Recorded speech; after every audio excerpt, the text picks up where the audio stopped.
Posible maghiwalay sila eh. Kawawa ka yan. Ayan. Ano mo na Ryan yung bag? Kabidyoan kita.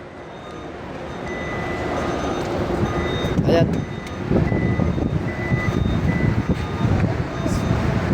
Ayan. Ito na kami sa airport. Ayan. Sa King Khalid International Airport. Ayan.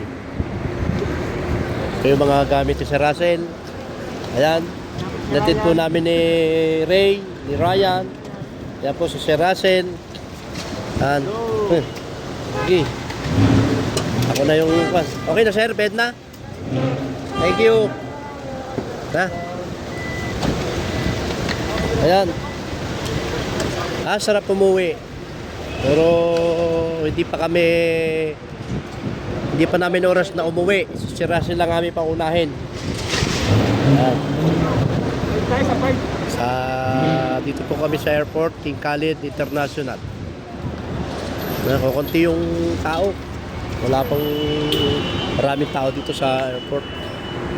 Guys, sarap maghatid. Kaso wala, syempre, kahit nakakaingit, tiis-tiis lang. Kasi nakakauwi rin naman.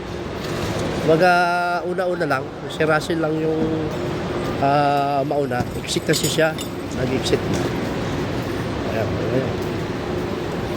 Ang dami siyang gamit. Bali 46 kilo yung kanyang bagahe. Dalawang bagahe na ganito. At saka isang maliit. Yun. Ayan. Sarap na feeling na nandito ka sa airport. Parang ano mo yung nararamdaman mong excited. Lalo na siguro kung pabalik ka ng abroad na galing sa Pilipinas, kasama mong pamilya mo. Parang ang hirap umalis. Ang hirap. Ano?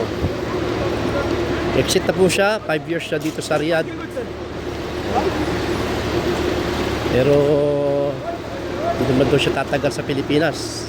Back to abroad na rin siya. Sa Korea naman siya. Meron na siyang apply. Hinihintay na lang siya sa Korea.